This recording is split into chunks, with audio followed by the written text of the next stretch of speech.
Саламатсыздар ма, қымбатты оқушылар, қымбатты көрермендер. Сіздермен келесі 1406 есеп. Бұндай бөлшектерге амалдарды орындауды қалай шығарамыз? Бұның енді мен өзім ойымша соны дұрыс деп есептеймін. Яғни бірінші амал, екінші амал деп әрқайсысын жеке-жеке жіліктеп орындау. Мен үшін мысалға бірінші амал, мынау жаңағыдай бірінші отырған бөлшек, соның ішіндегі алымын орындаймын. Алымының ішіндегі жақшаны.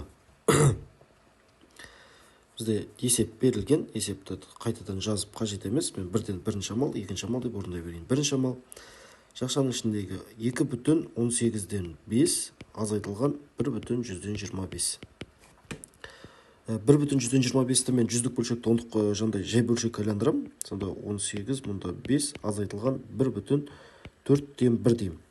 Яғни мұнан қараңыздар, 1,125 деген бұл екеуді 25-ке қысқарады. Сонда мұнда 1, мұнда 4 болады, 1,4-ден 1 болады.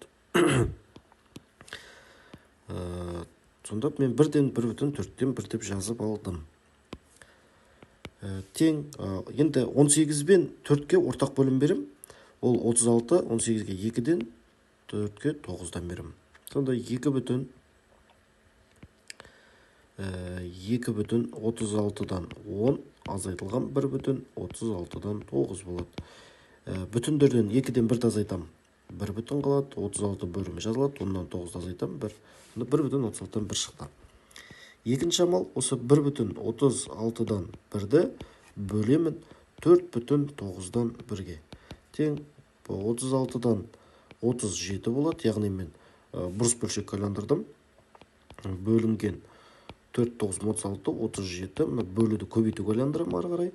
36-дан 37 көбейтілген 37-ден 9 болады. 37-лер қысқарады, 9 мен 36 қысқарады, мұнда 1-ден, мұнда 4-ден. Жауабы 4-ден 1. 4-ден 1 болмаса 0,125. Енді мен екеуінде жазып қоям, бірақ бізге соңында қайсысы келетіні белгісіз. Міне бізде алымнан 4-ден 1 шықты. Енді бөлімін орындаймын дәл солай. Бөлімі жақшаның іші. Жақшаның ішінде 15-ден 7 азайтылған 12-ден 5. Тең.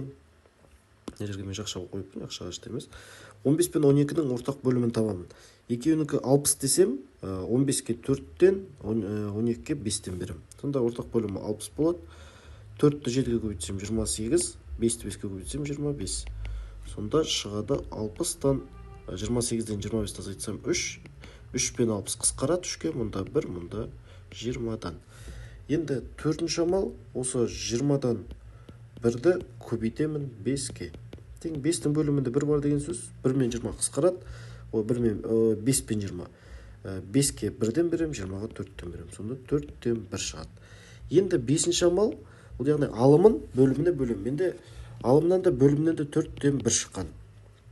Сонда 4-тен 1 бөлу 4-тен 1. Ол яғни 1-ге тең деген сөз. Болмаса міне көбейту айландырайын. Көбейту 1-ден 4 болады. 4 пен 4 қысқарады, 1 шығады. Сонда менде мына бірінші жандай амалда барлығы 1 шықты. Енді екінші бөлшекті орындаймын. Алтыншы амал, яғни алымын орындаймын. Алымындағы жақшаның ішін. 3,9-дан 5 азайтылған 2,5-тен 1 деймін. Неге 5-тен 1? Мұнан қараңыздар. 2,10-нан 2 дегенім 2,10-нан 2 болады. Бұл екеу 2-ке қысқарса 2,5-тен 1 қалады. Мен сондықтан 1-ден 2,5-тен 1 деп жазып алдым. Сонда 5-тен 1 азайтылған 15-тен 2. Енді осы 9, 5, 15-тің үшеуінің ортақ бөлімін табам, ол бізде 45. 15-ке 3-тен, 5-ке 9-дан, 9-ға 5-тен берем. Сонда 3,45-тен 25 шығады, азайтылған 2,45-тен 9, азайтылған 45-тен 6 шығады. 3-тен бүтіндерінен азайтайын. 3-тен 2-ні азайтам, ол бізде 1 бүтін қалады. Бөлімі 45. Енді 25-тен 9-ды азайтсам, бізде 16 қалады. 16-дан 6-ны азайтсам, 10 қалады. Сонда 1 бүтін 45-тен 10 шықты. Енді бұл екеуі қысқарады, екеуінде 5-ке қысқартсам 1,9-дан 2 қалады. Енді оны келесі жақшаға көбейтемін минусқа. 1,9-дан 2 көбейтілген минус 11-ден 3 дейді.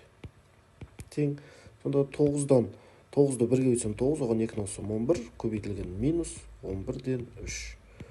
11 мен 11 қысқарады, 9 мен 3 қысқарады. Мұнда 1, мұнда 3-тен, жауабы сонда минус 3-тен 1 шығады. Келесі 8-ші шамал.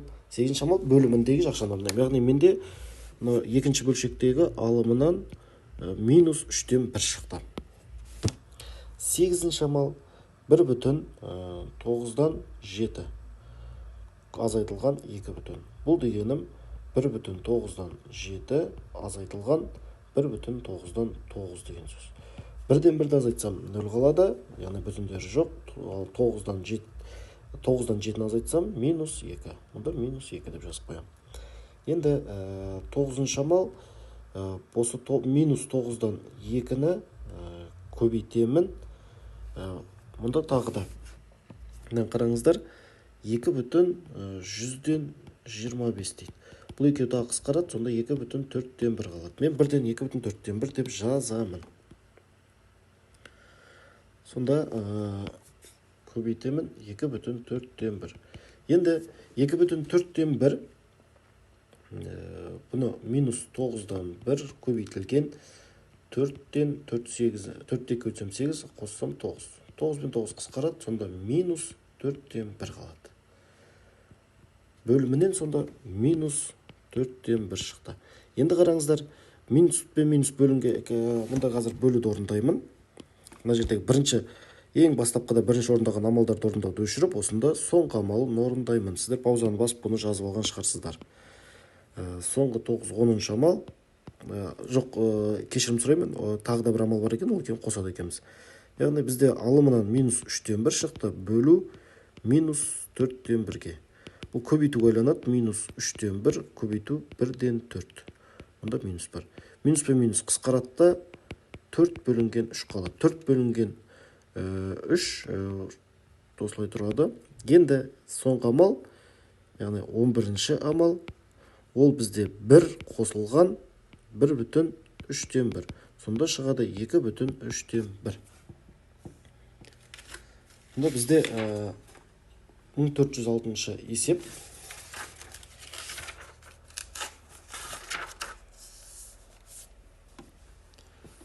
Есепте бізде негізгі жауабы шығу керек екен 1,3-ден 2 дейді. Біз қай жерден шатастық? Қазір көрейік. Бізде бөлген кезде алымынан 3-ден 1 шықты. Соңғы амалды қарап көрейік, азайтамыз. 1,9-дан 9.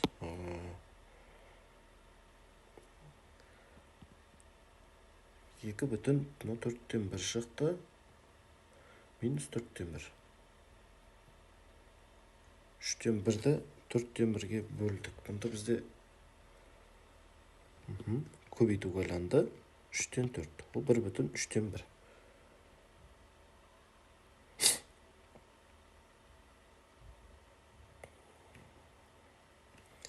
Ал мына жерді көрейік. Бізде мына жерде соңғы амал 4-ден 1 бөлу 4-ден 1 шықты ма? 1,5 шықты. Жақсы, қатемізді көрейік, іздеп көрейік. Мына жерден ше 3-ден 2-ні азайтамыз. 1,5 қалады. Дұрыс жаздық. Ортақ бөлімдер 45, мына 25, мына 9, 45-тен 9, 45-тен 6. Азайтсақ 16, дұрыс. 16-дан 6-ны азайтсақ 10.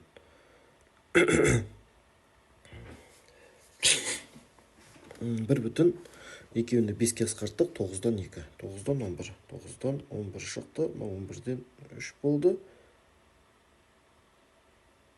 Көбейту болды бұл.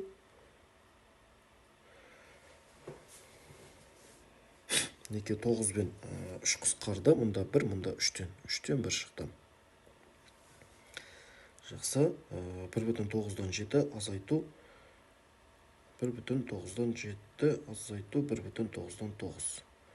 дұрыс. 1-ден 1-ді азайтамыз. 0 бүтіні жоқ. 9-дан 2 қалды. 9-дан 2 көбейтілген. Міне біз мына жерден шатасқан екенбіз. Мен мұнда 9-дан 2 деппін да, мұнда 9-дан 1-ді жазып қойыппын. Жақсы. Өте жақсы, қатемізді тауып алдық. Сонда бізде минус 9-дан 2 көбейтілген.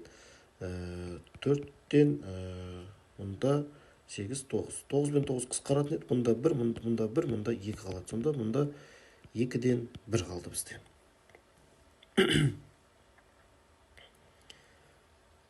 Минус 2-ден 1. Енді сонда бізде мына жерде қате шығады. Біз сонда мына жерге, қазір мына жерді қайтып өшірем. 10-шы амал, сонда минус 3-тен 1 бөлу болады минус 2-ден 1. Бұл бізде сонда көбейтіп ойланады. Сонда 3-тен 1 минус көбейтілген минус 1-ден 2. Бұның жауабы шығады сонда 3-тен 2. Енді соңғы амалымыз сонда 11-ші амал. 1 бүтін қосу 3-тен 2. Сонда шығады екен 1 бүтін 3-тен 2. Міне жауабымнан шықты. Біз сонда жаңа қате жіберген жеріміз мына жерде екен. Мен мұнда 9-дан 1 деппін да, одан кейін жазатын кезде 9-дан 2-ні шыққан. Мына жерде 9-дан 2, оны мына жерге 9-дан 1 деп жазып қойыппын. Соны 9-дан 2-ге дұрыстап едім, бізде минус 2-ден 1 шықты. Сонда минус 2-ден 1, ол міне тұр, көбейттік, 3-тен 2 шықты, 3-тен 2-ге қостық, сонда 1 бүтін 3-тен 2 шықты. Назарларыңызға рахмет. Каналымызға тіркеліп, лайк басуды ұмытпаңыздар, комментарий қалдырыңыздар. Сіздердің әрбір басқан лайктарыңыз бен комментарийларыңыздың арқасында каналымыз ары қарай дамып, басқа да видеоларды салатын боламыз.